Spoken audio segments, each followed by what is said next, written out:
సాధారణంగా పెండ్లి పిల్ల ఇంటికి పోయి మగ పెండ్లి వారు పిల్లనడిగేది పద్ధతి సాంప్రదాయం. కాని మేము మాన మర్యాద ఇడిచిపెట్టి సంబంధాలు కలుపుకోవాలని నీ ఇంటికే మా బిడ్డను తీసుకొని వచ్చినాము. ఆనాటి పాత పగలన్నీ మర్చిపోయి వియ్యపురాలు కావాలని నీ చెల్లెలు ఆశపడతా ఉంది. ఎతుక్కోనొచ్చినాం గదా అని వద్దని చెప్పొద్దు. మమ్మల్ని నమ్మి శత్రువులే వచ్చిన వాళ్లకు మర్యాద చేయటం మా ఊరి సంప్రదాయం. నా కొడుకు నిశ్చితార్థాన్ని మా వంశాచార ప్రకారం రేపు ఏర్పాటు చేయిస్తాను. అందులో మీ మనవరాలు కూడా పాల్పంచుకోవచ్చు. ఆ దేవి ఇచ్ఛ ఎలా ఉంటే అలానే జరుగుతుంది. ఓం సర్వస్య బుద్ధి రూపేణ జనస్య హృది సంస్థితే స్వర్గాపవర్గదే దేవి నారాయణి నమోస్తుతే స్వాహా. యా దేవీ సర్వభూతేషు విష్ణుమాయేతి శబ్దితా నమస్తస్యై స్వాహా. రండి రండి బావగారు.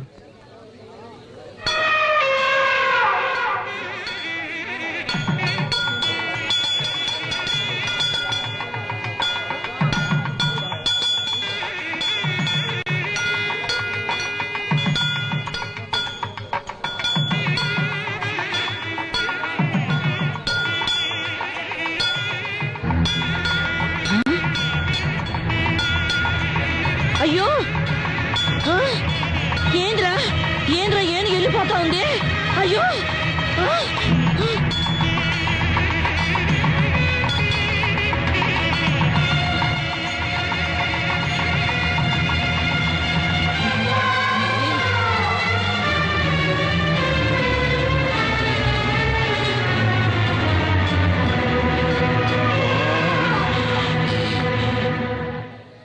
ఆ దేవి ఆజ్ఞ ప్రకారం శంకర శాస్త్రి గారి కుమార్తెని నా ఇంటి కోడలుగా చేసుకోవడానికి ఆనందంగా ఒప్పుకుంటున్నాను. మోసం, అన్యాయం, అక్రమం. అరవమాక. ఈ తల్లి సన్నిధిలో అందరూ ఒక్కటే. వీళ్ళు స్నేహితులు, వీళ్ళు సంబంధికులు అని తారతమ్యం చూడకుండా జరిగిందే ఈ నిశ్చితార్థం. ఏందిరా నిశ్చితార్థం? ఇది స్వయంవరం కాదురా, మోసం. దేవుడి గుడిలో జరుగుతా ఉన్న కపట నాటకం. అమ్మోరి పేరుతో నన్ను పొడుస్తున్న ఎన్నుపోటు, అన్యాయం, అక్రమం. నీ కొడుకు పెండ్లాంగా వచ్చే యోగ్యత, అంతస్తు నా కూతురు కొక్కడానికేరా ఉన్నది.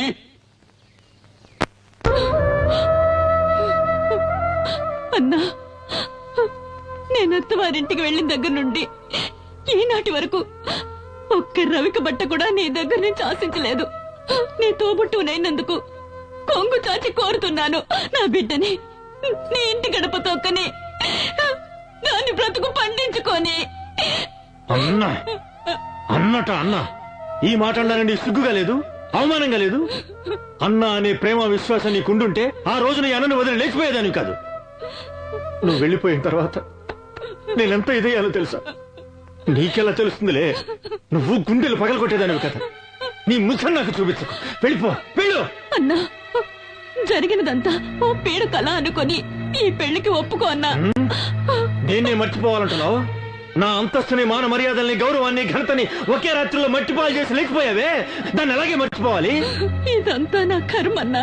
నీ కర్మ కాదే, దురహంకారం. నువ్వు చేసిన ఒకే ఒక తప్పు వల్ల ఈ సంబంధం ఆ దేవికి ఇష్టం లేదు. ఎందుకో తెలుసా? నీలాగే నీ కూతురు లేచిపోయింది కనుక.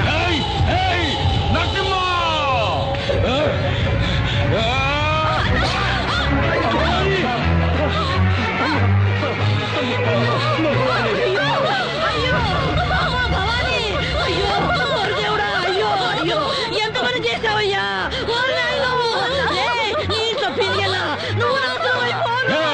నరసింహ, నీ నుంచి నా పెండ్లాన్ని నేనే చంపుకున్నాను కదరా నిన్ను.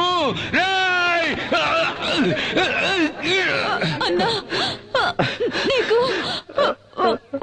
ఒక నిజం చెప్పాలన్నా. ఏంటమ్మా? నువ్వు అనుకుంటున్నట్టు నేను లేచిపోలేదన్నా. భవాని, ఏంటమ్మా నువ్వు అనేది? ఆయన నన్ను మంత్రశక్తితో వశీకరణం చేసి లోపరుచుకున్నారన్నా. అయ్యో దేవుడా. భవాని భవాని భవాని భవాని భవాని భవాని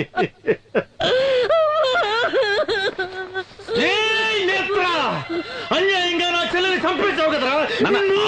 నీ వంశాన్ని ఈ ఊరిని సర్వనాశనం చెయ్యండి. వదల్లురా, వదల్లు. మావయ్య మావయ్య, నేను తల్లి లేని అనాథనైపోయాను మావయ్య. నన్ను మీ ఇంటి గడప తొక్కనిచ్చి నా బతుకు నిలబెట్టండి మావయ్య, నా బతుకు నిలబెట్టండి. అత్తయ్య, నువ్వైనా మావయ్యతో చెప్పత్తయ్యా, నన్ను కోడలిగా స్వీకరించమని చెప్పత్తయ్యా, చెప్పత్తయ్యా. బావా, నువ్వైనా ఒప్పుకో బావా, ఒప్పుకో బావా, ఒప్పుకో. మాట్లాడు బావా, మాట్లాడు బావా, మాట్లాడు బావా, మాట్లాడు.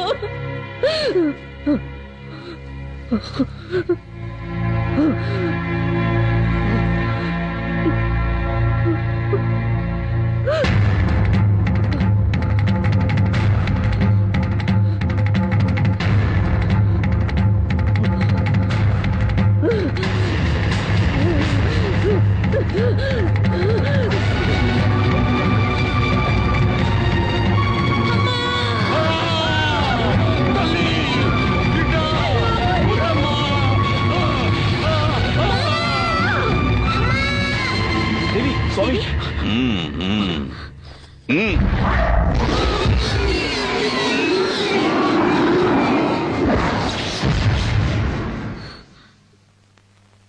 ఇంకే భయమూ లేదు.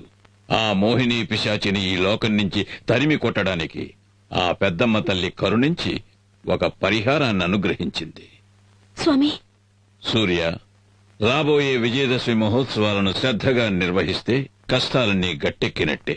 అందువల్ల మీకు మేలు జరుగుతుంది, ఈ ఊరికి మేలు జరుగుతుంది. అయితే ఈ రోజు మీ బిడ్డకు ఒక గండం ఎదురవుతుంది. ఆ గండాన్ని ఎదుర్కోవటానికి తల్లి దయ వల్ల మీ ఇంటి చుట్టూ దిగ్బంధం చేశాను. తీర్థాన్ని తీసుకోండి. జాగ్రత్తగా మీ బిడ్డ పడుకునే చోట ఈ తీర్థాన్ని చల్లాలి. ఎటువంటి పరిస్థితుల్లోనూ మీ బిడ్డ ఈ గది దాటి బయటికి వెళ్ళకూడదు. అలాగే స్వామి. ఓం శక్తి, ఓం శక్తి.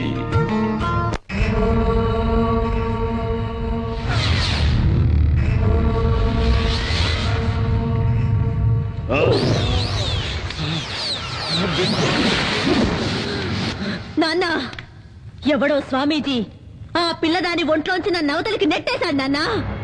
నా వల్ల ఏమీ చేయడానికి వీలు కాకుండా దిగ్బంధన చేశాడు నాన్న.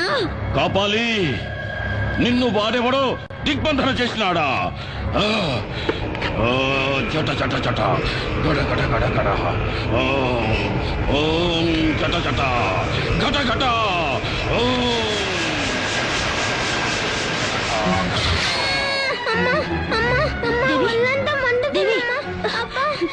దేవి, ఏమైందమ్మా?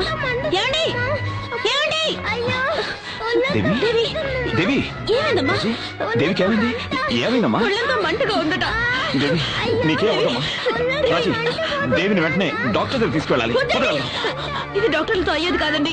ఇది ఆ మాంత్రికుడి మంత్రశక్తి వల్ల జరుగుతుంది. నా మాట వినండి. రాజీ, మంత్రశక్తిని నమ్మద్దు అని నేను చెప్పడం లేదు, కానీ ఇలాంటి సమయంలో డాక్టర్ దగ్గర తీసుకెళ్ళదు మాత్రం చెప్పదు. వద్దండి, డాక్టర్ దగ్గరికి వద్దండి. ఎట్టి పరిస్థితుల్లోనూ ఈ దిగ్బంధనం దాటొద్దని స్వామీజీ చెప్పారండి. నా మాట వినండి. రాజీ, నా మాట డాక్టర్ దగ్గరికి వద్దండి. వద్దు, నేను మిమ్మల్ని వెళ్ళనివ్వను. నేను చెప్పాను వద్దండి. రాజీ, మాట వినండి. నువ్వు ఇలాగే ముందుకేస్తే మన బిడ్డని మనమే వద్దండి. చేతులారా నన్ను అర్థం చేసుకో. వద్దండి. రా రాజీ, రా రాజీ. నేను చెప్పేది వినండి. దేవి, కికోలా, నాయనా, కుకీలా, నా మాన మర్యాదలు పోయినాయి. ఆ సూర్యంగడ్ నాకు ప్రాణభిక్ష పెట్టినాడు, నన్ను భిక్షగాని చేసినాడు. నాకు ఆ భిక్ష వద్దు. నా తల కత్తిరించి ఈ కాపాలి దేవికి అర్పించు నాయనా. ఆ తల్లి నీకు అపార శక్తులు ఇస్తాది.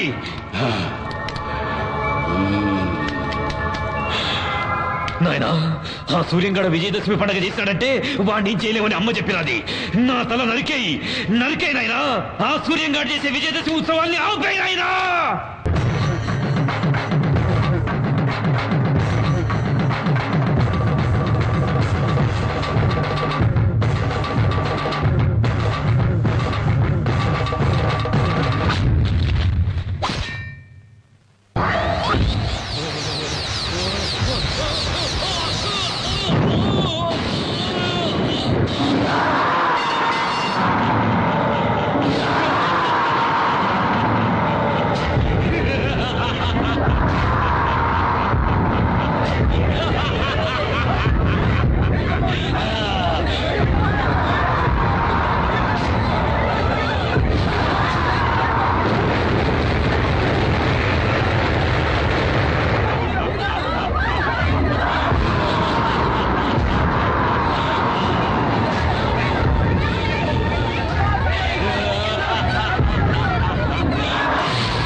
నా కోపాగ్ని కీలికల్లో పడి భస్మీ పటలమైపోతావు.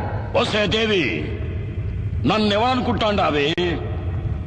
అతుల కూతుల గల కాపాలి, రక్త కాపాలి. నేను కాలు పెడితే ఈ భూమండలమే గడగడ అని వణుకుతాది. నేను అన్నానంటే నిప్పుల వానలు కురుస్తాయి. నువ్వు నీలాంటోళ్ళు నన్నేమీ చేయలేరు. నువ్వు చూస్తా ఉండగానే ఈ ఊరే కక్కావికలమై కాలి కూల్తాది. చూడు నా విశ్వరూపం.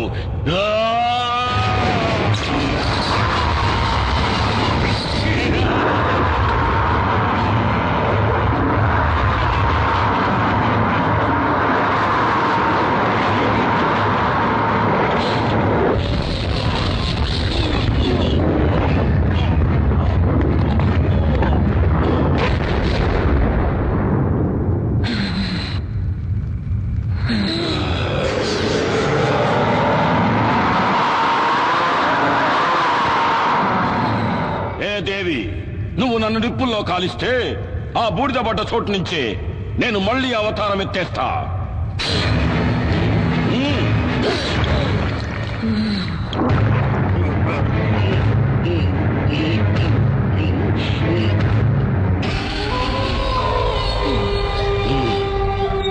ఏ దేవి, ఆ రావణాసురుడికి 10 తలలు, నాకు వేల తలలు.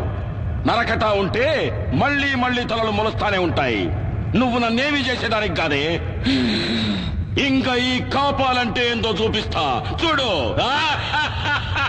కాపాలి, నేను కొలువై ఉన్న ఊరే కాదు, నా అనుమతి లేనిదే ఈ ప్రపంచంలో ఏ శక్తి ఇంకే కార్యము చేయలేదు. 7 లోకాలనే సద్దడగించిన ఆ మహిషాసురుని తలను నరికిన చాముండేశ్వరిని నేను.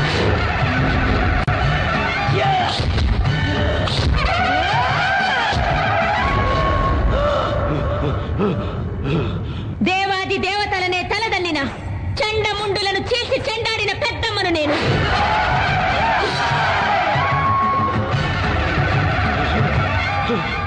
అసుర శక్తులతో అవనీ మండలాన్ని అల్లాడించిన సుంబలను నిర్జించిన భద్రకాళిని నేను.